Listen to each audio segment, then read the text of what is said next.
Vocês gostam de planta, de árvore? Eu gosto. Quem é que ensina para vocês? A professora de ciências.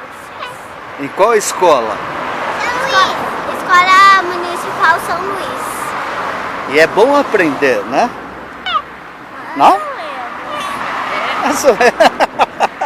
gosto porque são bem.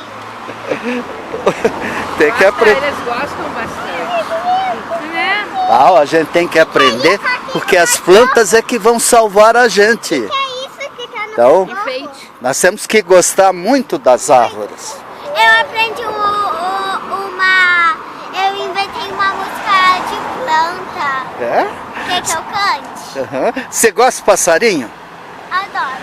Pois é, o passarinho ele faz ninho nas árvores, ele come as frutinhas e o Tem mel a vem gralha azul, por... que é bem importante. É, A gralha azul enterra o pinhão para que nasçam outros pinheiros também. Sabia Porque ela que esquece onde ela enterrou para ir comer depois. eu sempre...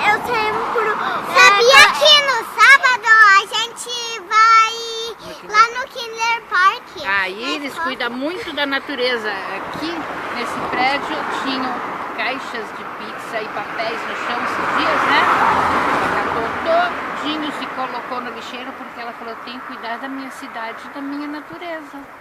eu quero ver vocês plantarem uma árvorezinha aqui. Ouve uma música? Aí quando vocês forem grandes, vocês vão olhar para aquela árvore e dizer assim, eu que plantei aquela árvore. O Pietro plantou e está olhando todo dia o alecrim. Ele plantou alecrim. Ah?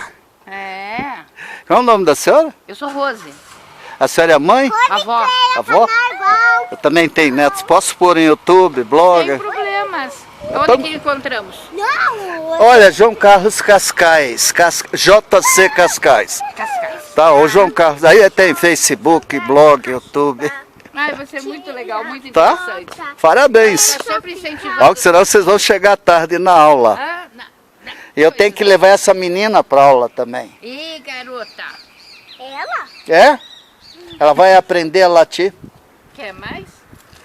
Pensando no carro. Tchau, gente. Tchau, bom Boa dia. tarde.